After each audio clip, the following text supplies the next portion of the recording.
Hello students. So as we will discuss about the atom and molecule, so आज का जो हमारा important topic है वो है वैलेंसी एंड आयंस। बहुत इंपॉर्टेंट टॉपिक है और आगे बहुत काम आने वाला है, तो ध्यान से समझिएगा। Let us the ions and valency.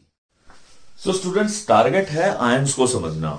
तो उससे पहले हमें वैलेंसी को समझना पड़ेगा कि वैलेंसी क्या चीज होती है। हम उसी टेबल की बात करते हैं जिस टेबल के अंदर हमने एटॉमिक नंबर, सिंबल्स और एटॉमिक मासेस कर लिए थे। अब हम उसी टेबल से हम आगे चलते हैं। से ये कोई एलिमेंट है x। पहले मैं रिप्रेजेंटेशन का तरीका बताता हूं कि उसको रिप्रेजेंट कैसे करते हैं। से this is an element x। इस x एलिमेंट के अंदर यहां इस तरफ लिखा जाता है उसका एटॉमिक नंबर। सो यहां पर हम एटॉमिक नंबर को किससे रिप्रेजेंट करते हैं? Z से। सो this is the atomic number. और यहां पर इस जगह पर यहां लिखा जाता है एटॉमिक मास। ठीक है। सो ए से हम किसको डिनोट करते हैं? एटॉमिक मास को। So this is atomic mass. Actually atomic mass है क्या? एटॉमिक मास जो है,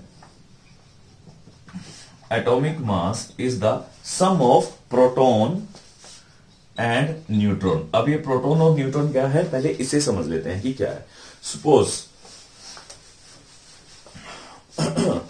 सपोज हम हाइड्रोजन की बात करते हैं। हाइड्रोजन का एटॉमिक नंबर क्या है? 1 है। बड़ा सिंपल है, बड़े ध्यान से समझने वाली बात है कि जितना एटॉमिक नंबर होता है, what is the definition of atomic number?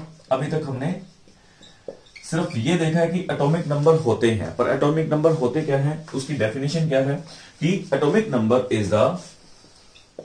Is the number of protons present in the atom.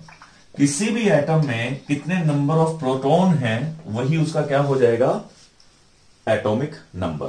For example hydrogen का एटॉमिक नंबर क्या है? 1 है। और इसका मास नंबर भी क्या है? 1 है। सो अभी डिस्कस किया हम इसको रिप्रेजेंट कैसे करते हैं? 1 1। ठीक है। This is representing the atomic number and this is representing atomic mass. ये किसको रिप्रेजेंट कर रहा है? एटॉमिक मास को। ये एटॉमिक नंबर है, ये एटॉमिक मास है। अब हमें ये कैलकुलेट करना है कि नंबर ऑफ इलेक्ट्रॉन, प्रोटॉन और न्यूट्रॉन कितने हैं इस पर्टिकुलर एटम के अंदर। I am talking about hydrogen only. So सबसे पहले हमें फोकस किस पर करना है? प्रोटॉन के ऊपर। तो जैसा कि बताया कि एटॉमिक नंबर क्या होता है? The number of protons. तो यहां पर नंबर ऑफ प्रोटॉन्स कितने नजर आ रहे हैं? 1 नजर आ रहे हैं। ठीक है। जितने, अगर उसके ऊपर कोई चार्ज नहीं है, चार्ज यहां पर कोई चार्ज पॉजिटिव नेगेटिव हम इसकी बात करनी है आज।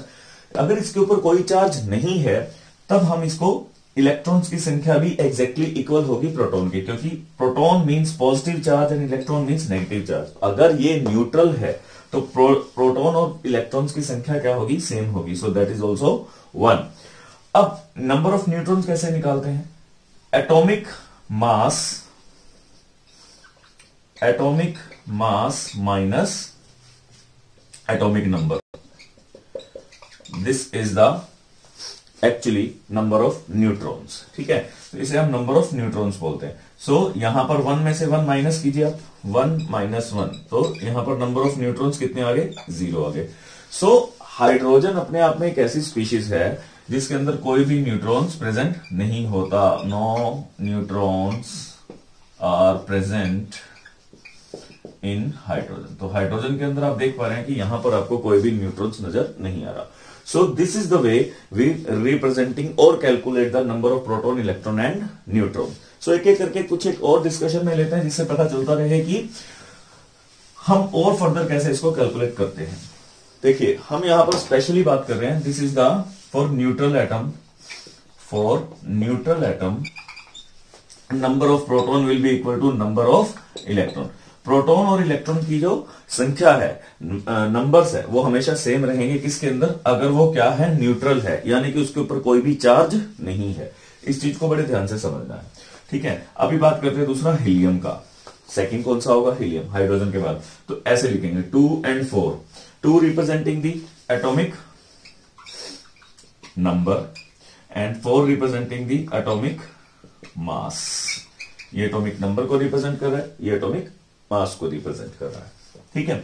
अभी बताते हैं कि फटाफट से कि इलेक्ट्रॉन, प्रोटॉन, न्यूट्रॉन कितने होंगे? Electron, proton and neutron. ठीक है। जो एटॉमिक नंबर है वो क्या होगा? हमारी डेफिनेशन के accordingly that is will be the number of proton, so that will be 2। क्योंकि चार्ज है नहीं, चार्ज नहीं है तो इलेक्ट्रॉन भी क्या होंगे, 2 होंगे।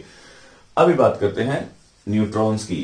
4 - 2 कर दीजिए, 4 - 2। बस सिंपल सी बात करनी है, मास में से एटम को एटॉमिक नंबर को माइनस कर दो, आपके नंबर ऑफ न्यूट्रॉन्स आ जाएंगे, दैट विल बी 2। तो इसके अंदर सभी चीज क्या है, 2 2 एंड 2, ये आपका आंसर आ जाएगा। This is the way we can calculate it. और देख लेते हैं कुछ एक examples. So we have carbon, ठीक है, कार्बन 6 and 12, ये हमें पता है। नंबर ऑफ न्यूट्रॉन निकालने के लिए हमें मास नंबर का पता होना बहुत जरूरी है। So remember it, mass number पता होगा तभी नंबर ऑफ न्यूट्रॉन्स निकलेंगे। सो 6 is the atomic number, so that will B proton. कोई चार्ज नहीं है, सो दैट इज ऑल्सो 6। पॉजिटिव और नेगेटिव चार्ज क्या होंगे, दोनों बराबर होंगे। न्यूट्रॉन्स का मतलब कोई चार्ज नहीं होगा, इसके ऊपर कोई भी चार्ज नहीं होता। माइनस कर दीजिए तो 12 - 6, सो दैट विल बी 6। तो हमारे पास क्या आंसर आएगा, 6 6 6। आप देख रहे हैं अभी तक जितने भी एग्जांपल किए हैं उन सभी के अंदर क्या आ रहा है, हमारे पास सेम नंबर्स इलेक्ट्रॉन्स के हैं, प्रोटॉन्स के हैं और न्यूट्रॉन्स के हैं। ये तब होगा जब जो मास है वो एग्जैक्टली डबल होगा एटॉमिक नंबर का, ठीक है, जब डबल होगा। अब एक वो केस देखते हैं कि जब डबल नहीं होगा। Let's take the example of sodium. Sodium का एग्जांपल लेते हैं। सो दिस इज सोडियम, यहां पर है 11 and this will be 23। So proton is number of atomic number, so that will be the 11। कोई चार्ज नहीं है, सो दैट इज ऑल्सो 11। अब बात करते हैं नंबर ऑफ न्यूट्रॉन्स की। Number of neutrons this minus this, simple. Mass में से आपका माइनस कर देंगे atomic number, so that will be 23 - 11, the answer is 12। तो यहां आंसर क्या आ जाएगा, 12 आ जाएगा। सो देखते क्या बना, 11 11 और 12। अब आपके पास यहां पर इसकी संख्या एक ज्यादा नजर आ रही है, that will be the because of this reason कि मास यहां पर एग्जैक्टली डबल नहीं था, because of this reason. Understand, ठीक है। अभी बात करते हैं एटम्स को रिप्रेजेंट कैसे करते हैं। से आई एम टॉकिंग अबाउट, हमारे पास टोटल 3 फंडामेंटल पार्टिकल्स हैं। One is electron, then proton and neutron. Electron के ऊपर नेगेटिव चार्ज होता है, this contain the negative charge, this contain the positive charge. Proton के ऊपर पॉजिटिव चार्ज होता है, न्यूट्रॉन के ऊपर नो चार्ज, इसके ऊपर कोई भी चार्ज नहीं होता है। नेक्स्ट चैप्टर में हम इसकी फर्दर डिटेल स्टडी करेंगे, इलेक्ट्रॉन, प्रोटॉन एंड न्यूट्रॉन की। अभी सिर्फ आपको इतना समझना है कि एटम, दिस इज एटम, ये क्या है, एटम है। तो सबसे पहले एटम से छोटा नहीं कोई भी चीज मानी जाती थी, बट अब यहां पर आप देख सकते हैं कि एटम के अंदर भी आपको क्या नजर आ रहा है, इलेक्ट्रॉन भी, प्रोटॉन भी और न्यूट्रॉन भी, ठीक है। अब ये इसके अंदर अरेंज कैसे हैं, यहां एक छोटी सी पॉइंट पर मैं उसको आपको अभी बता रहा हूं, डिटेल में हम नेक्स्ट चैप्टर में करेंगे कि एटम के अंदर इलेक्ट्रॉन, प्रोटॉन और न्यूट्रॉन्स किस वे में प्रेजेंट होते हैं, वो भी आप समझिए, ताकि फर्दर हमारा जो टॉपिक है हम उसको कवर अप कर सकें। से ये एटम की बाउंड्री है, इस बाउंड्री में इलेक्ट्रॉन रिवॉल्व करते हैं, ठीक है। In the centre of the atom there is a nucleus, इसको क्या बोलते हैं हम, न्यूक्लियस। इस न्यूक्लियस के अंदर 2 चीजें प्रेजेंट होती हैं, that is proton and neutrons. तो ये 2 स्पीशीज ऐसी होंगी जो कहां प्रेजेंट होंगी, न्यूक्लियस में, ठीक है। इनको कंबाइनली क्या बोलते हैं, प्रोटॉन प्लस न्यूट्रॉन को कंबाइनली बोला जाता है न्यूक्लियॉन्स। क्या बोलते हैं, न्यूक्लियॉन्स। और न्यूक्लियॉन्स ही एक्चुअली मास बनाता है एटम का, मास ऑफ द एटम। मींस कहने का मतलब यह है कि इलेक्ट्रॉन जो है वो कभी भी मास के अंदर कोई कंट्रीब्यूशन नहीं करते हैं। जो एटम का मास होता है, this is the combination of only proton and neutron. Reason, इसका मास बहुत ही ज्यादा कम होता है तो हम इसको कंसीडर नहीं करते हैं, इलेक्ट्रॉन्स को कंसीडर नहीं करते हैं मास के अंदर। एटॉमिक मास में सिर्फ 2 ही चीजें कंट्रीब्यूशन देती हैं, that is one is proton and neutron. Means in short हम कह सकते हैं कि न्यूक्लियस का जो टोटल मास होता है वही एटम का मास होता है, ठीक है। सो न्यूक्लियस के अंदर 2 ही चीजें मेजरली प्रेजेंट है, one is proton and other one is neutron. So proton and neutron combinely मिलकर क्या बनाएंगे, न्यूक्लियस और mass of the atom we can say, ठीक है। सो सारा का सारा जो मास है एटम का वो कंट्रीब्यूशन करता है कौन, न्यूक्लियस। क्लियर? इलेक्ट्रॉन का कोई भी वहां पर कंट्रीब्यूशन नहीं होता। ये बहुत इंपॉर्टेंट एस्पेक्ट है, समझिए आप इस चीज को, ठीक है? इलेक्ट्रॉन के ऊपर चार्ज होता है, that is negative charge. Proton के ऊपर चार्ज होता है, that is positive charge. Neutron के ऊपर कोई भी चार्ज नहीं होता। अब हमें उस चीज को एक बार समझना है कि हम उसको कैसे कैसे रिप्रेजेंट कर सकते हैं।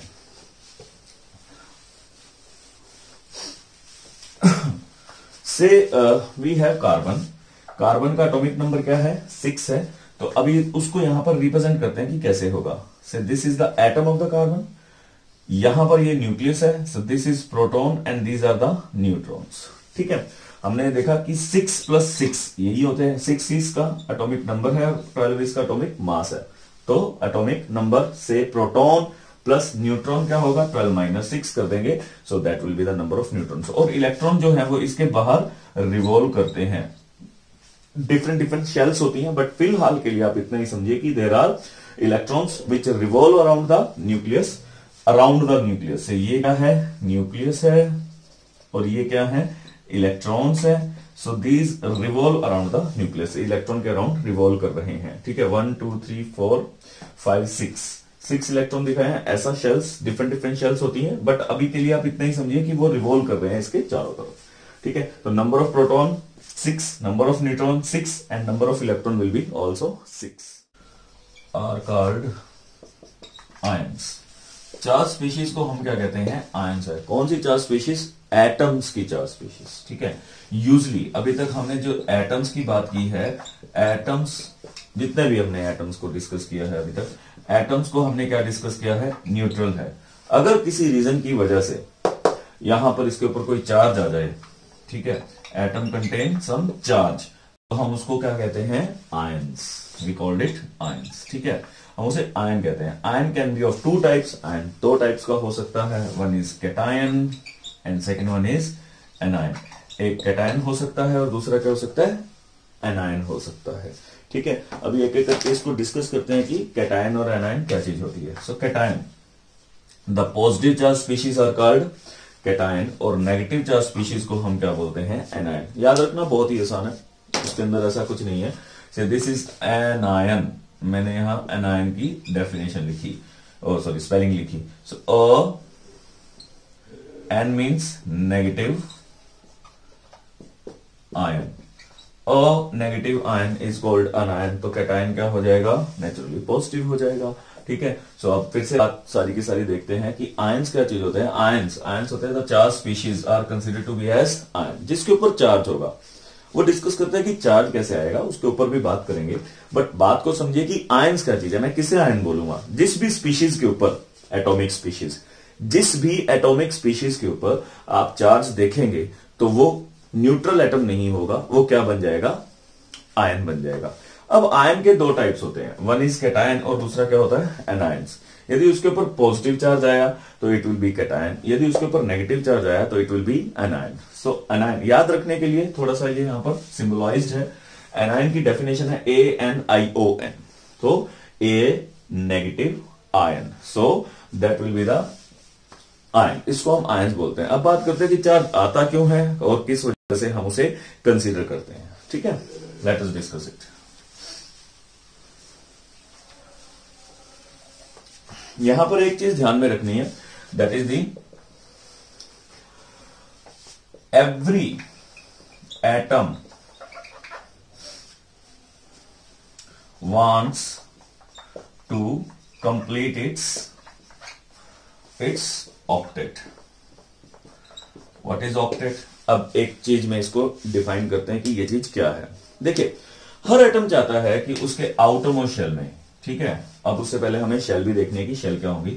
हर एटम ये चाहता है कि उसके कहां पे? आउटरमोस्ट शेल में 8 इलेक्ट्रॉन हो जाए। बस आपको इतना याद रखना है, 8 इलेक्ट्रॉन, ठीक है? कितने इलेक्ट्रॉन हो जाए? 8 इलेक्ट्रॉन। दैट इज इंपॉर्टेंट, बस इसको समझना है कि कैसे। अभी इसके लिए हमें थोड़ा सा वैलेंसी पार्ट को देखना पड़ेगा। तभी शुरू के अंदर ही मैंने आपको बताया था कि यहां पर वैलेंसी और आयंस दोनों को हम एक साथ समझेंगे, ठीक है? तो होता क्या है यहां पे, आप समझिए, what you will think that atoms की फिलिंग कैसे होती है इलेक्ट्रॉन्स की। सो इलेक्ट्रॉनिक कॉन्फ़िगरेशन को भी यहां पर हम देखेंगे। So how electronic configuration works, किसी भी एटम्स के लिए इलेक्ट्रॉनिक कॉन्फ़िगरेशन कैसे वर्क करती है, ठीक है। सो यूजुअली अभी के लिए आपको सिर्फ इतना ध्यान रखना है कि usually there are some shells, वहां पर क्या होती हैं, शेल्स होती हैं, कहां पे, एटम में। Atoms contain so many shells, जिसके अंदर इलेक्ट्रॉन्स फिल होते हैं, in which electron are filled. For example बात करते हैं K shell, L shell, M shell, N shell, ठीक है। अब इनकी मैक्सिमम ऑक्यूपेंसी देखते हैं कि क्या है। के शेल के अंदर मैक्सिमम 2 इलेक्ट्रॉन आ सकते हैं, एल शेल के अंदर मैक्सिमम 8 इलेक्ट्रॉन आ सकते हैं, इसके अंदर भी 8 आ सकते हैं, इसके अंदर 2 आ सकते हैं।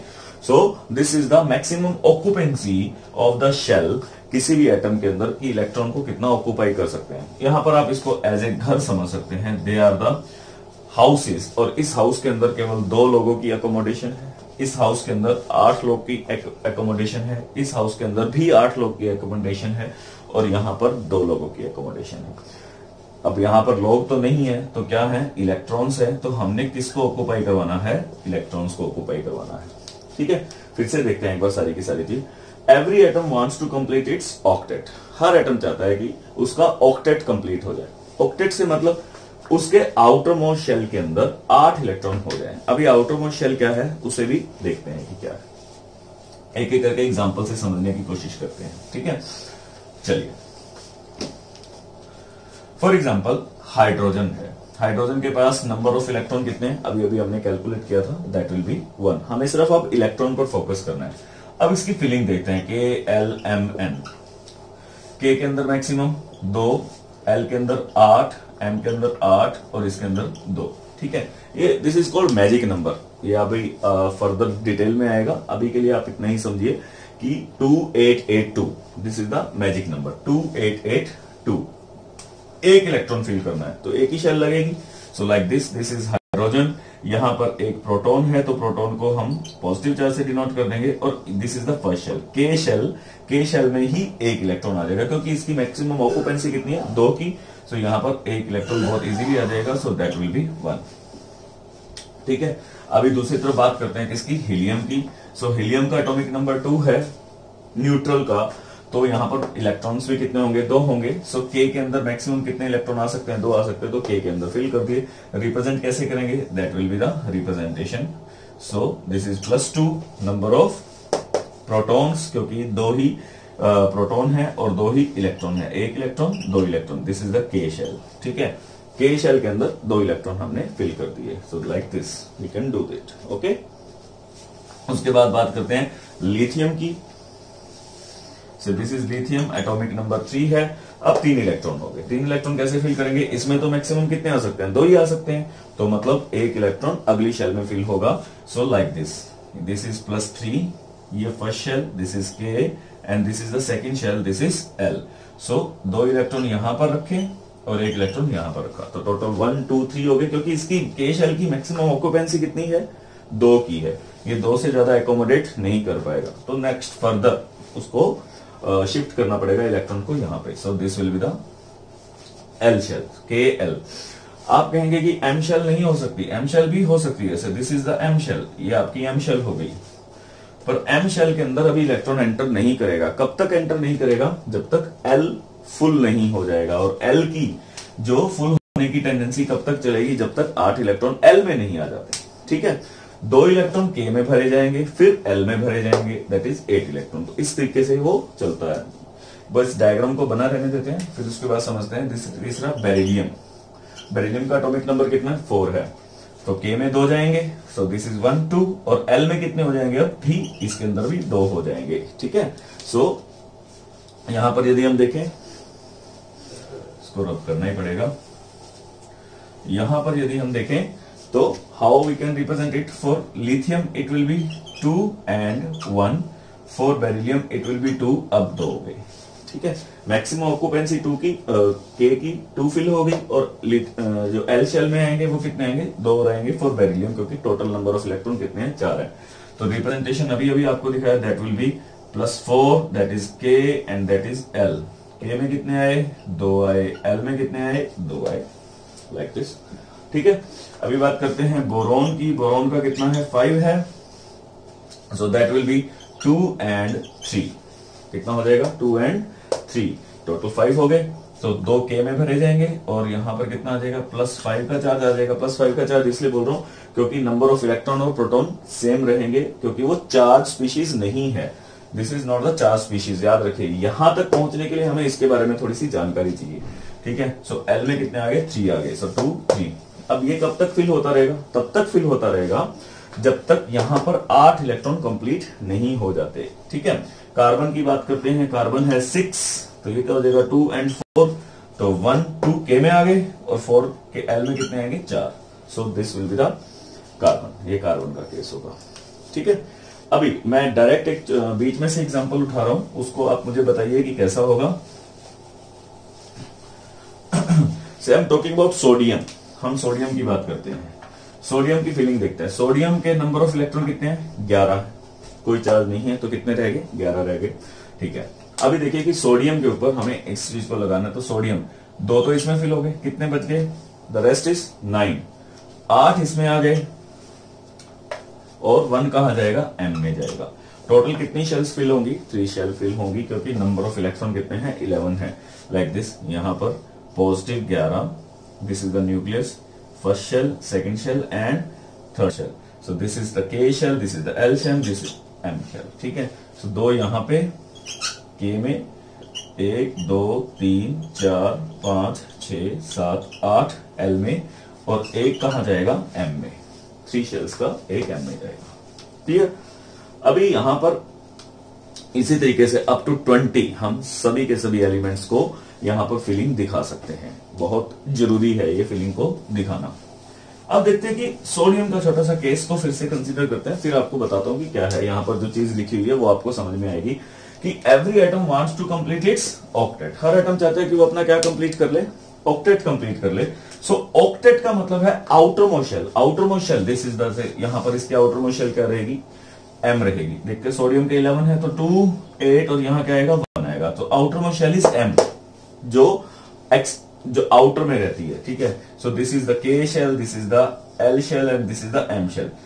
K है, L है, M है। K में कितने थे, 2 इलेक्ट्रॉन, L में कितने फिल हो गए, 8 इलेक्ट्रॉन, और यहां पर सोडियम के पास M में कितने आ गए, 1 इलेक्ट्रॉन आ गया। तो आउटर मोस्ट शेल क्या होगी, 1 हो गई।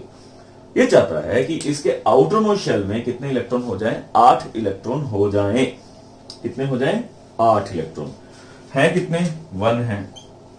अब ये 2 काम कर सकता है, या तो ये 1 अपना लूज कर देगा, 1 लूज किया इलेक्ट्रॉन, या 7 गेन करेगा, या क्या करेगा, 7 गेन करेगा। विच वन इज द इजी, 1 को लूज करना या 7 को गेन करना? ऑब्वियसली 1 को लूज करना। अगर ये 1 को लूज कर देता है तो इससे पहले वाली शेल में तो कितने इलेक्ट्रॉन है, 8 पूरे हैं, क्लियर। यह बात को अच्छे से समझिएगा कि इसके आउटर मोस्ट शेल में कितने इलेक्ट्रॉन है, 1 इलेक्ट्रॉन है। तो या तो ये अपना 1 इलेक्ट्रॉन क्या कर देगा, लूज कर देगा, या 7 इलेक्ट्रॉन लेगा। Which one is the easy, naturally lose करना क्या है, इजी होगा। तो ये इलेक्ट्रॉन अपना क्या कर देगा, लूज कर देगा। लूज करने के बाद यहां पर नंबर ऑफ इलेक्ट्रॉन कितने रह गए, काउंट करते हैं, electron, proton and neutron.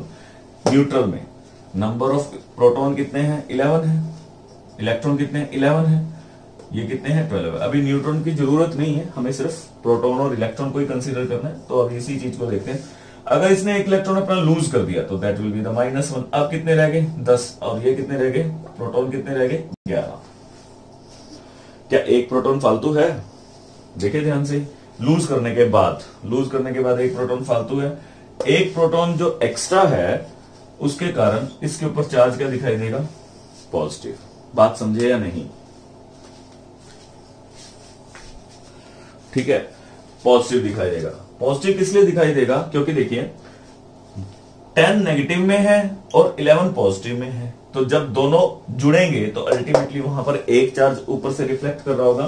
So sodium के ऊपर आपको एक चार्ज नजर आएगा, that charge will be positive charge, और पॉजिटिव चार्ज वाली की चार्ज नजर आया तो हम इसको क्या कहेंगे, आयंस, और आयंस का ऊपर पॉजिटिव चार्ज है तो दिस इज द कैटायन। ये क्या होगा, कैटायन होगा, समझे। सो दैट इज अ कैटायन।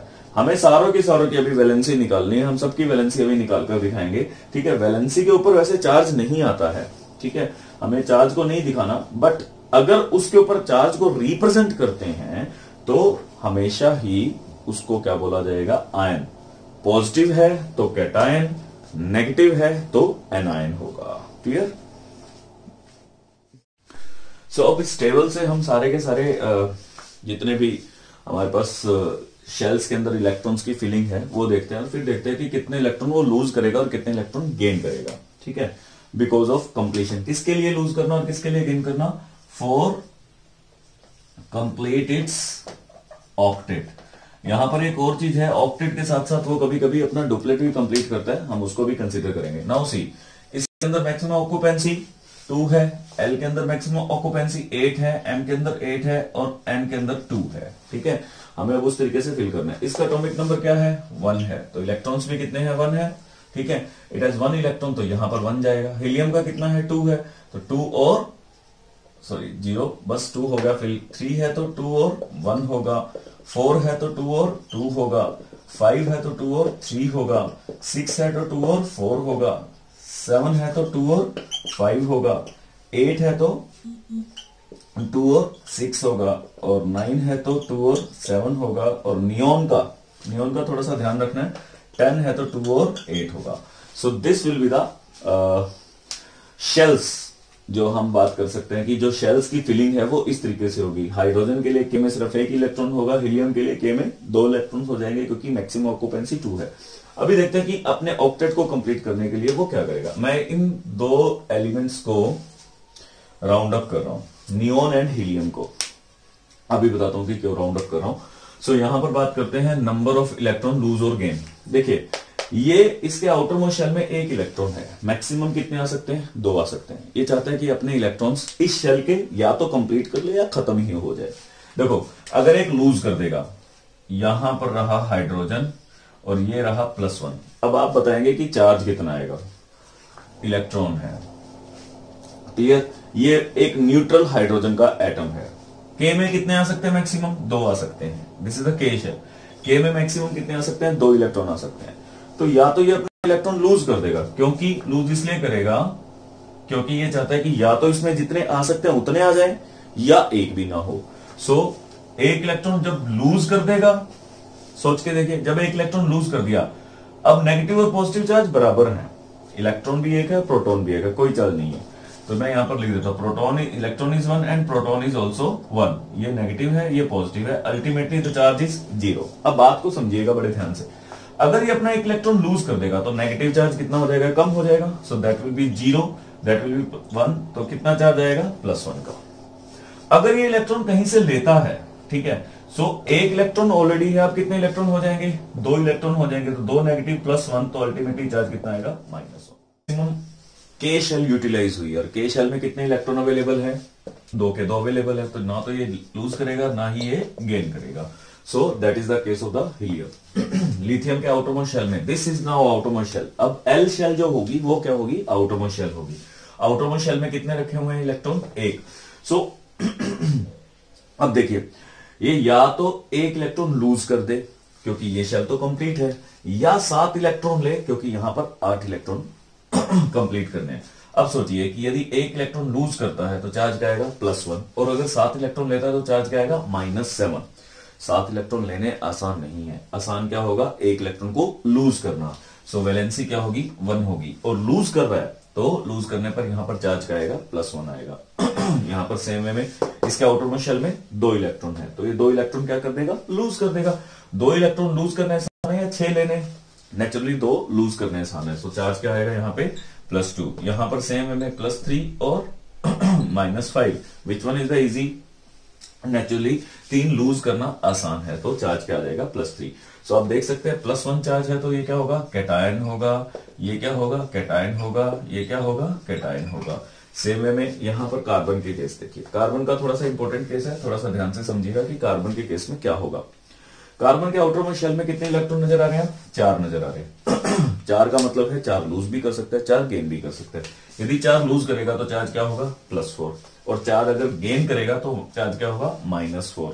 ध्यान रखने वाली बात यह है कि यहां पर दोनों तरफ एनर्जी बराबर लग रही है, 4 लूज करने में भी और 4 गेन करने पर भी। इस केसेस में ये कौन सा बॉन्ड बनाता है? कोवलेंट बॉन्ड बनाता है, जिसे हम आगे फर्दर स्टडी करेंगे कि क्या है। ठीक है, यहां पर 5 है, अब आउटर में शेल में 5 है, पूरे कितने करने हैं 8, तो 5 लूज करने आसान है या 3 लेने नेचुरली 3 लेने आसान है, तो चार्ज क्या आ जाएगा -3। सेम में ऑक्सीजन की बात करें तो 6 आउटर में शेल में इलेक्ट्रॉन है, पूरे कितने करने हैं 8 करने हैं, तो 6 लूज करने आसान है या 2 लेने आसान है, नेचुरली 2 लेने आसान है, सो that will be -2। Same way में फ्लोरीन की बात करें तो 7 लूज करने आसान है या 1 लेना आसान है, नेचुरली 1 लेना आसान है, सो that will B -1।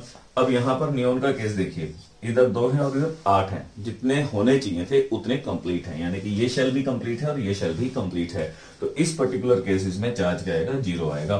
So helium और नियोन इस पर्टिकुलर केस में आप क्या देख रहे हैं कि दोनों के आउटर मोस्ट शेल कंप्लीट हैं, 2 होने चाहिए थे 2 हैं, 8 होने चाहिए थे 8 है, ठीक है। नेक्स्ट कब आएगा, जब नेचुरली 18वां एलिमेंट आएगा आपके पास, जिसको हम आर्गन बोलते हैं, वहां पर 8 8 2 हो जाएंगे, कंप्लीट हो जाएगा, वहां पर भी वैलेंसी आपको क्या नजर आएगी 0 नजर आएगी।